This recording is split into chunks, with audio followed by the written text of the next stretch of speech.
Everyone in town thought Emeka was mad.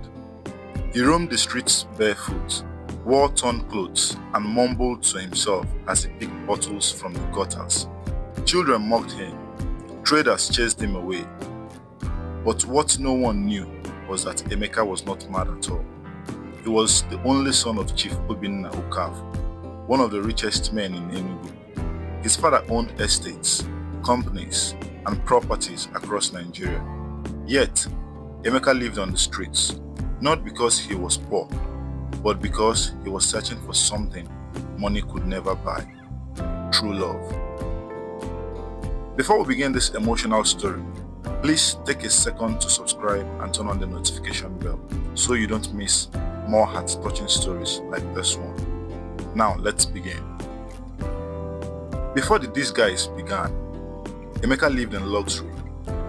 He had studied abroad, returned home with a degree, and was being prepared to take over his father's empire. He drove flashy cars, wore designer suits, and everyone called him the Golden Son. But inside, Emeka was empty. Every girl who smiled at him wanted his money.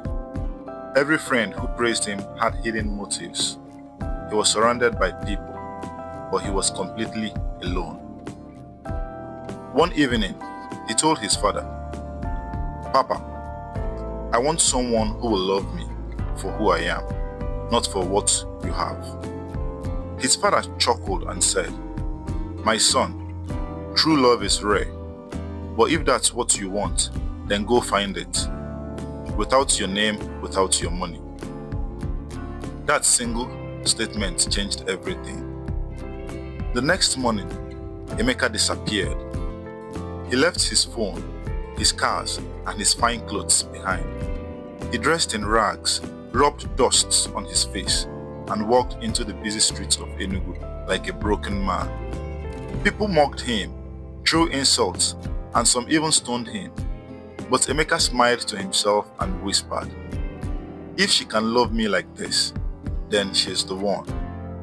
Days passed, weeks passed. He lived under a leaking shed, begged for food, and slept beside market stalls until the day he met Chiamaka. Chiamaka was a fruit seller. Every morning, she arranged her mangoes and oranges neatly, humming softly as she walked. She was poor, yet she carried a quiet grace that no amount of money could buy. That afternoon, the sun was scorching hot.